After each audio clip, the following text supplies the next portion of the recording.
Hello dear student, आप लोगों का स्वागत है जीके जीएस एएससी वाला में। हम लोग पॉलिटी की क्लास नंबर 3 को देख रहे हैं। आप लोग ज़्यादा से ज़्यादा चैनल को सब्सक्राइब करें, वीडियो को लाइक करें और शेयर करें, जिससे और भी स्टूडेंट को इस क्लास का लाभ मिल सके। ये class Allahabad high court, RO, PS, APS, CA exam के लिए मोस्ट इम्पॉर्टेंट रहेगी। पॉलिटी से 7 या 8 क्वेश्चन पूछे जाते हैं। हम लोग क्लास को स्टार्ट करते हैं। आप लोग चैनल को सब्सक्राइब जरूर करें। हम लोग देखते हैं आज भारत संघ और उसके राज्य क्षेत्र। इसमें देखते हैं भारतीय स्वतंत्रता अधिनियम 1947 के द्वारा 2 स्वतंत्र एवं पृथक प्रभुत्व वाले देश भारत तथा पाकिस्तान का निर्माण किया गया। विभाजन के समय देशी रियासतों के समक्ष 3 विकल्प प्रस्तुत किए गए। पहला, भारत में शामिल हों, दूसरा, पाकिस्तान में शामिल हों, या फिर तीसरा, स्वतंत्र रहें। भारतीय सीमा के अंतर्गत 552 देशी रियासतें थीं, जिनमें से 549 भारत में शामिल हो गईं, जबकि शेष 3 हैदराबाद, जूनागढ़ और कश्मीर ने भारत में शामिल होने से मना कर दिया। कालांतर में हैदराबाद को पुलिस कार्रवाई द्वारा, जूनागढ़ को जनमत संग्रह द्वारा और कश्मीर को विलय पत्र के द्वारा भारतीय संघ में शामिल किया गया। भारतीय संविधान के भाग 1 के अंतर्गत अनुच्छेद 1 से 4 तक भारतीय संघ एवं इसके राज्य क्षेत्र का उल्लेख किया गया है। भारत को राज्यों का संघ, यूनियन ऑफ स्टेट, घोषित किया गया। वर्तमान में भारत में 28 राज्य तथा 8 संघ शासित प्रदेश हैं।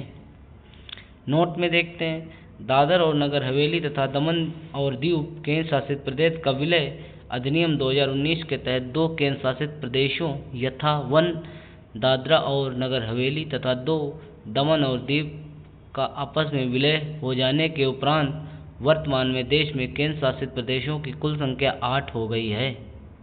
उल्लेखनीय है कि अधिनियम 26 जनवरी 2020 से लागू है।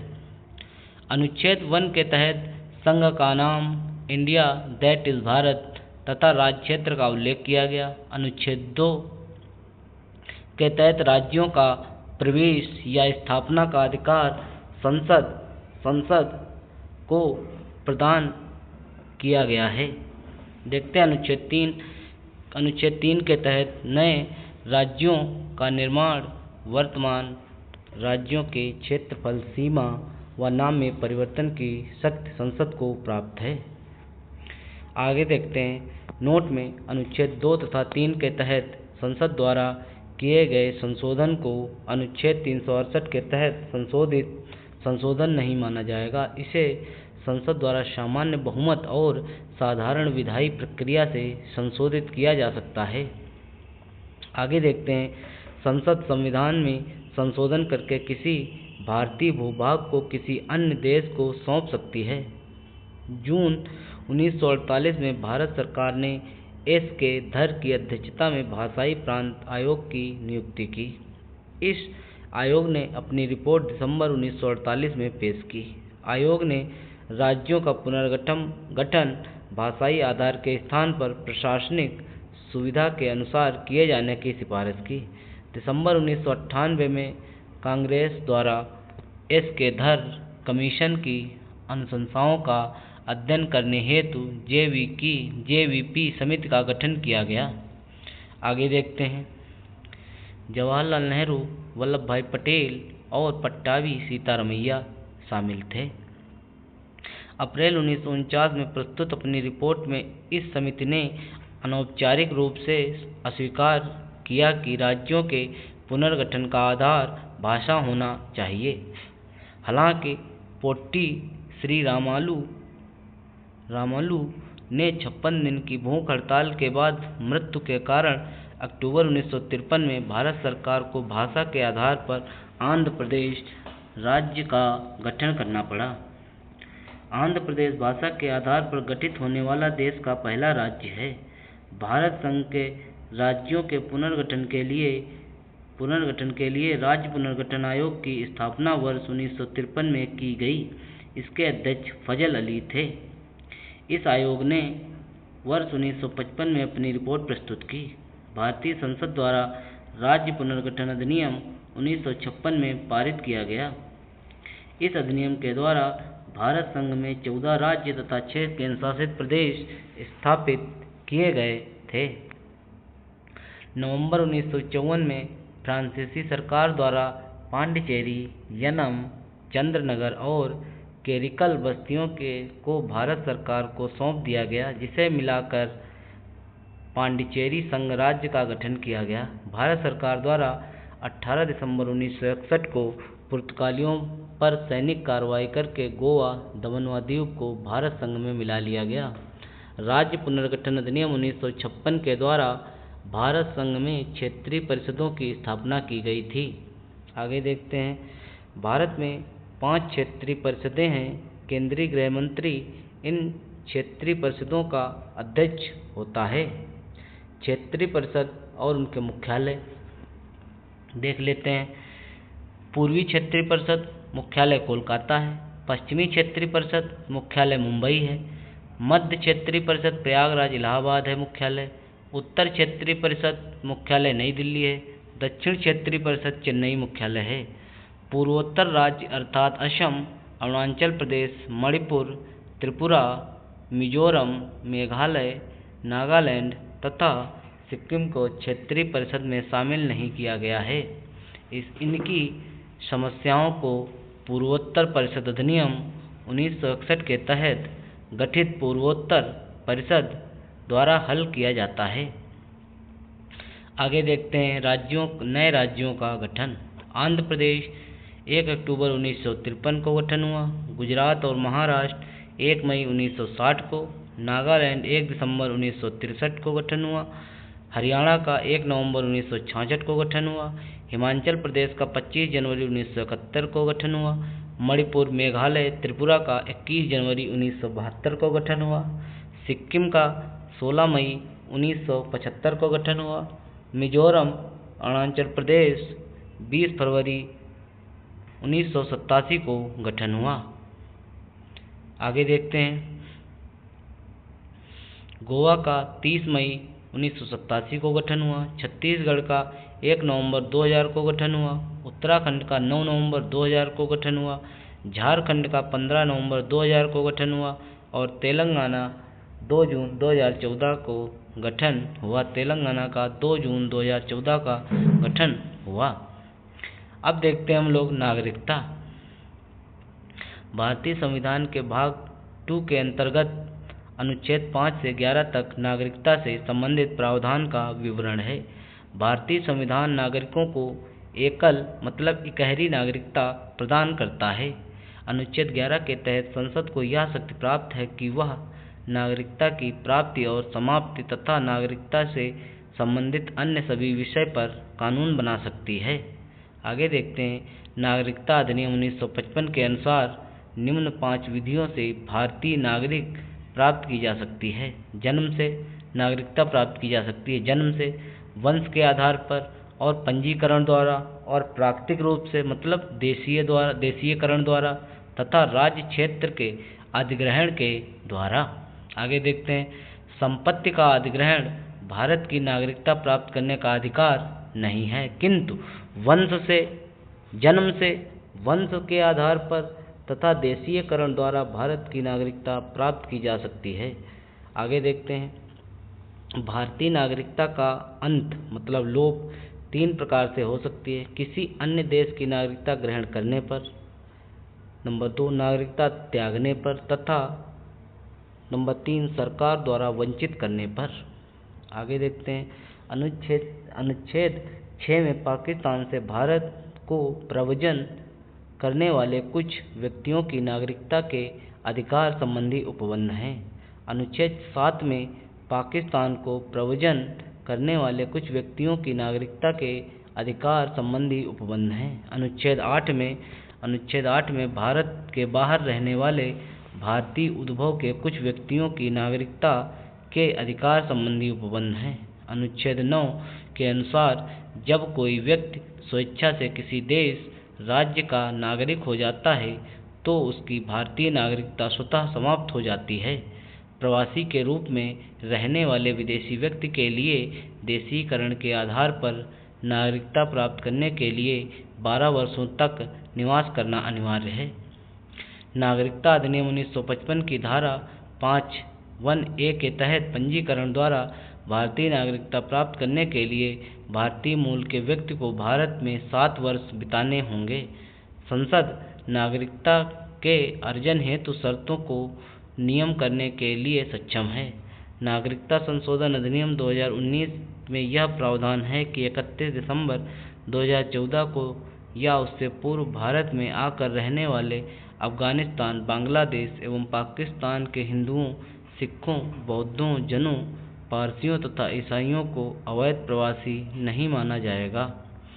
यह अधिनियम संविधान की 6ठी अनुसूची में शामिल असम, मेघालय, मिजोरम और त्रिपुरा के आदिवासी क्षेत्र पर लागू नहीं होता है। यह अधिनियम बंगाल ईस्टर्न फ्रंटियर रेगुलेशन 1873 के तहत अधिसूचना इनर लाइन में आने वाले क्षेत्रों पर भी लागू नहीं होता है। आगे देखते हैं मौलिक अधिकार। मूल अधिकार की अवधारणा का उल्लेख सर्वप्रथम इंग्लैंड के मैग्ना कार्टा से मिलता है। नेहरू रिपोर्ट 1928 द्वारा मूल अधिकारों को भारत के संविधान में सम्मिलित करने की आकांक्षा प्रकट की गई थी। भारतीय संविधान का भाग 3 मूल अधिकारों से संबंधित है। संविधान के भाग 3 में अनुच्छेद 12 से 35 तक मौलिक अधिकारों का विवरण है। इन्हें भारत का अधिकार पत्र मैग्ना कार्टा भी कहा जाता है। मार्शल लॉ की अवधारणा जो मूल अधिकारों को प्रतिबंधित करती है, यूनाइटेड किंगडम से ली गई है। आगे देखते हैं अनुच्छेद 13 में मौलिक अधिकारों के साथ असंगत या उनका अल्पीकरण करने वाले कानून का उल्लेख किया गया है। आगे देखते हैं वर्तमान में संविधान के तहत नागरिकों को 6 मौलिक अधिकार प्रदान किए गए हैं, जिनका विवरण इस प्रकार है। नंबर 1 समानता का अधिकार अनुच्छेद 14 से 18। नंबर 2 स्वतंत्रता का अधिकार अनुच्छेद 19 से 22। नंबर 3 शोषण के विरुद्ध अधिकार अनुच्छेद 23 से 24। नंबर 4 धार्मिक स्वतंत्रता का अधिकार अनुच्छेद 25 से 28 और 5 संस्कृति और शिक्षा संबंधी अधिकार अनुच्छेद 29 से 30। 6 संवैधानिक उपचारों का अधिकार अनुच्छेद 32। देखते हैं पहला समानता का अधिकार अनुच्छेद 14 से 18। अनुच्छेद 14 विधि के समक्ष समानता। भारत के राज्य क्षेत्र में किसी व्यक्ति को विधि के समक्ष समता या विधियों के समान संरक्षण से वंचित नहीं करेगा। नोट: विधि के समक्ष समता का विचार ब्रिटिश मूल का है, जबकि विधियों के समान संरक्षण को अमेरिका के संविधान से लिया गया है। अनुच्छेद 15 धर्म, मूलवंश, जात, लिंग या जन्म के स्थान पर विभेद का निषेध। राज्य किसी भी नागरिक के विरुद्ध केवल धर्म, मूलवंश, जात, लिंग, जन्म स्थान अथवा इनमें से किसी के आधार पर भेदभाव नहीं करेगा। अनुच्छेद 16 लोक नियोजन के विषय में अवसर की समानता। राज्य के अधीन किसी पद पर नियोजन अथवा नियुक्ति से संबंधित विषयों में सभी नागरिकों को समान अवसर प्रदान किए जाएंगे। आगे देखते हैं 28 जून 2021 को उच्चतम न्यायालय ने केरल राज्य बनाम लीशाम्मा जोसेफ मामले में माना कि विकलांग व्यक्तियों को भारत के संविधान के अनुच्छेद 64(4) के तहत पदोन्नति में आरक्षण का अधिकार है।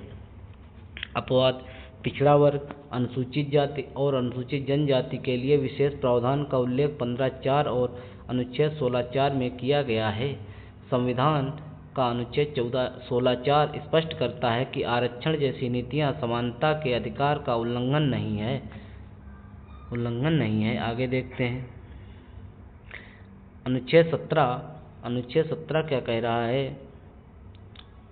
अस्पृश्यता का अंत: अस्पृश्यता का किसी भी रूप में आचरण करना विधि के अनुसार दंडनीय अपराध घोषित किया जाएगा। अनुच्छेद 18 उपाधियों का अंत: सेना अथवा विद्या संबंधी सम्मान के अतिरिक्त किसी भी उपाधि राज्य द्वारा प्रदान नहीं की जाएगी। भारत का कोई भी नागरिक किसी विदेशी राज्य द्वारा प्रदान की गई उपाधि भारतीय राष्ट्रपति की पूर्व अनुमति से ही स्वीकार करेगा। आगे देखते हैं दो स्वतंत्रता का अधिकार, अनुच्छेद 19 से 22। इसमें देखते हैं अनुच्छेद 19 वाक स्वतंत्रता आदि विषय कुछ अधिकारों का संरक्षण। वर्तमान में अनुच्छेद 19(1) के तहत 6 प्रकार की स्वतंत्रता के अधिकार प्राप्त हैं। अनुच्छेद 19(1) का वाक और अभिव्यक्ति की स्वतंत्रता, 19(1) का शांतिपूर्ण बिना हथियार के सम्मेलन की स्वतंत्रता, अनुच्छेद 19(1) का संगम या संघ या सहकारी समिति बनने की स्वतंत्रता, अनुच्छेद 1 का भारत के राज्य क्षेत्र में बिना बाधा के घूमने की स्वतंत्रता, 19(1) भारत के राज्य क्षेत्र के किसी भी भाग में निवेश करने बस जाने की स्वतंत्रता, अनुच्छेद 19(1) जीविका चलाने के लिए कोई भी व्यवसाय उपजीविका व्यापार करने की स्वतंत्रता। नोट 1, मूल संविधान में सभी नागरिकों को अनुच्छेद 19 के तहत 7 प्रकार की स्वतंत्रता प्रदान की गई थी, लेकिन 44वें संविधान संशोधन अधिनियम 1978 द्वारा संपत्ति के अधिकार अनुच्छेद 19(1) एवं अनुच्छेद 31 को मूल अधिकार की श्रेणी से हटाकर अनुच्छेद 300 के तहत कानूनी अधिकार के रूप में शामिल किया गया। 2, वाक और अभिव्यक्ति की स्वतंत्रता, 19(1) में ही प्रेस की स्वतंत्रता को निहित माना गया है। इसी के तहत न्यायपालिका द्वारा मतदाताओं को सूचना के अधिकार को भी निहित माना गया है। अनुच्छेद नंबर 3, अनुच्छेद 19(1) से लेकर अनुच्छेद 1(6) तक में दी गई विभिन्न स्वतंत्रताओं पर अनुच्छेद 19(2) से लेकर अनुच्छेद 19(6) तक दिए गए विभिन्न आधारों पर निर्बंधन आरोपित किए जा सकते हैं। अनुच्छेद 20, अपराधों के लिए दोष सिद्धि के संबंध में संरक्षण। इसके अंतर्गत 3 प्रकार की स्वतंत्रता का वर्णन है। किसी व्यक्ति को अपराध के लिए दोषी तभी माना जाएगा जब वह किसी प्रवृत्त विधि उस समय लागू का अतिक्रमण करेगा। नंबर 2, किसी व्यक्ति को एक ही अपराध के लिए एक बार से अधिक दंड नहीं दिया जाएगा। नंबर 3, किसी व्यक्ति को स्वयं के विरुद्ध गवाही देने के लिए बाध्य नहीं किया जाएगा। अनुच्छेद 21, प्राण एवं दैहिक स्वतंत्रता का संरक्षण। किसी व्यक्ति को विधि द्वारा स्थापित प्रक्रिया के अतिरिक्त उसके प्राण या दैहिक स्वतंत्रता के अधिकार से वंचित नहीं किया जाएगा। भारतीय अनुच्छेद के अनुसार 21 में प्रयुक्त दैहिक स्वतंत्रता शब्दावली में संचरण अर्थात कहीं भी जाने का अधिकार यानी विदेश भ्रमण भी निहित है। आगे उच्चतम न्यायालय ने जीवन साथी चुनने का अधिकार को मूल अधिकार बनाते हुए इसे अनुच्छेद 21 में निहित माना है। आगे देखते हैं।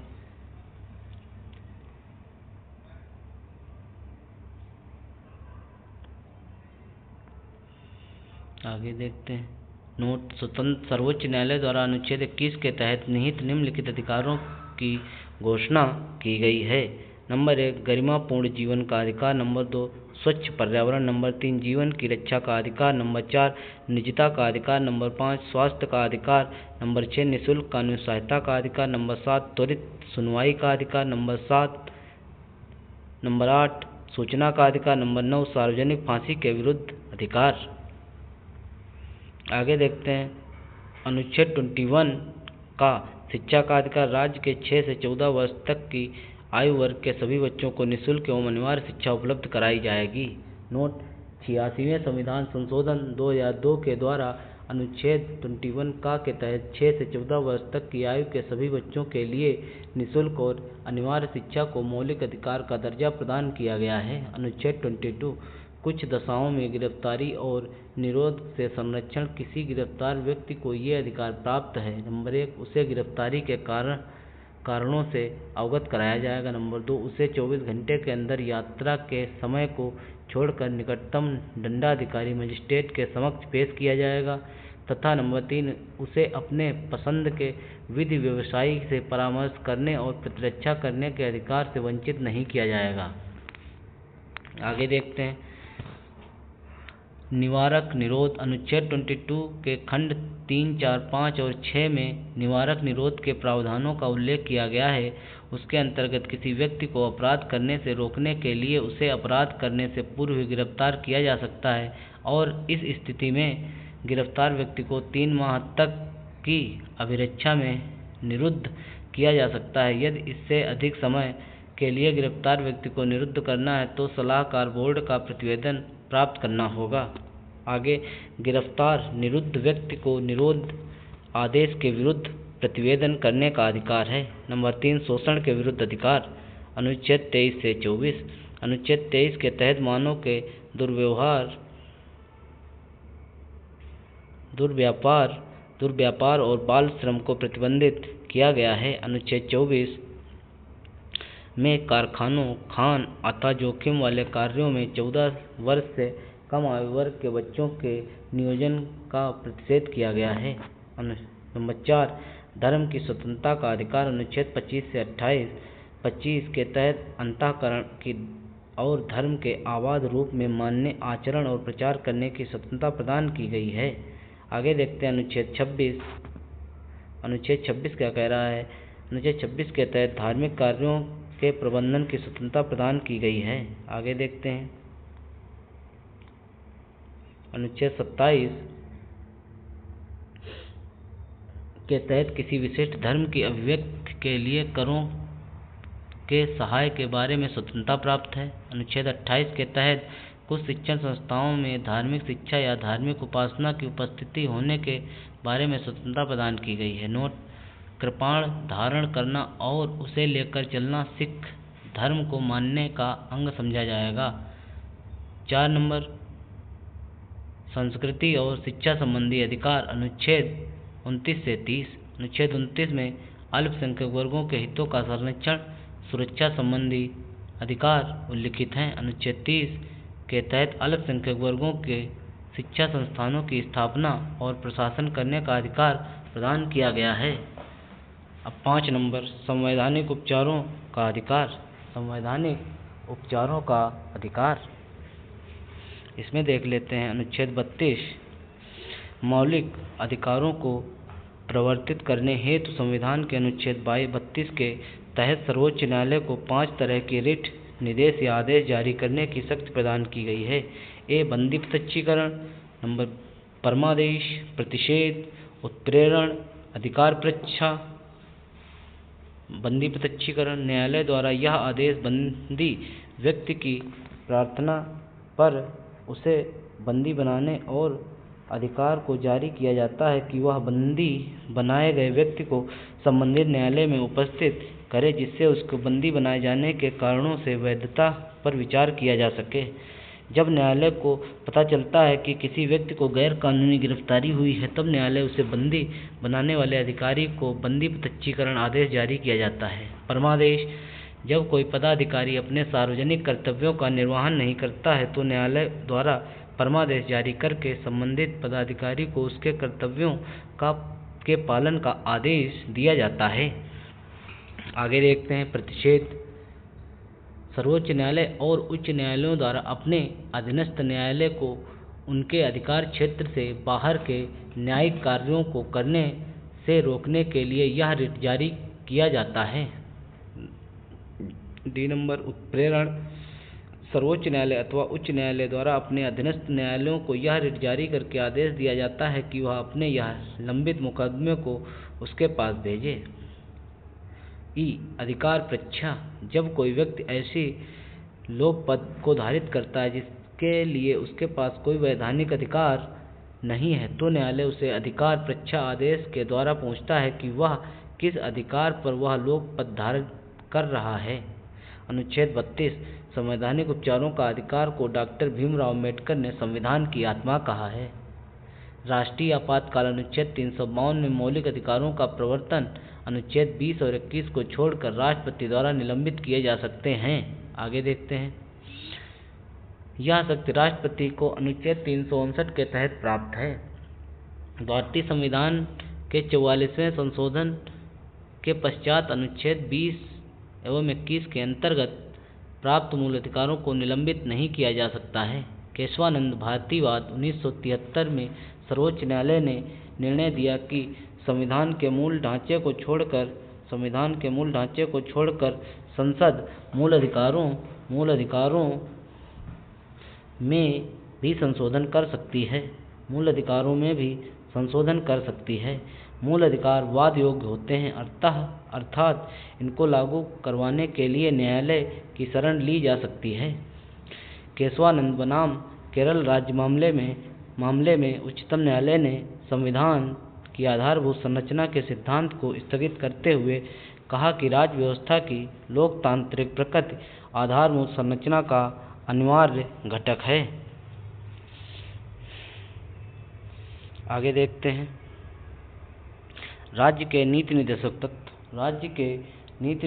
तत्व। इसमें देखते हैं नीति निर्देशक तत्व का उल्लेख संविधान के भाग 4 में अनुच्छेद 36 से 51 तक किया गया है। इन्हें आयरलैंड के संविधान से लिया गया है। इन्हें लागू करना राज्य की इच्छा पर निर्भर करता है। इन्हें न्यायालय द्वारा लागू नहीं किया जा सकता, अर्थात इन्हें वैधानिक शक्ति प्राप्त नहीं है। आगे देखते हैं राज्य के नीति निर्देशक तत्वों की उत्पत्ति कराची प्रस्ताव में खोजी जा सकती है। नीति निर्देशक तत्वों की प्रकृति अनुच्छेद 37 में उल्लिखित है। इसके निम्न पक्ष हैं। नीति निर्देशक तत्वों के उपबंध न्यायालय द्वारा लागू नहीं कराए जा सकते। सेकंड, तथापि इसके सिद्धांत देश के संचालन में मूलतः हैं। थर्ड, राज्य का यह कर्तव्य है कि वह इन सिद्धांतों को कानून बनाकर लागू करे। अनुच्छेद 38 के तहत व्यवस्था है कि राज्य लोक कल्याण की अभिवृद्धि के लिए सामाजिक व्यवस्था बनाएगा। अनुच्छेद 39 में राज्य द्वारा अनुसरणीय कुछ नीति निर्देशक तत्व हैं, जैसे पुरुष व स्त्री को समान रूप से आजीविका प्राप्त हो, भौतिक संसाधनों का वितरणकारी न्याय उपलब्ध हो, आर्थिक विकेंद्रीकरण हो, पुरुष व स्त्री को समान कार्य के लिए समान वेतन प्राप्त हो, बालकों हेतु कल्याण परक कार्य आदि। आगे अनुच्छेद 39 का के तहत समान न्याय और निःशुल्क विधि सहायता की व्यवस्था की गई। अनुच्छेद 40 के तहत ग्राम पंचायतों के गठन का प्रावधान किया गया।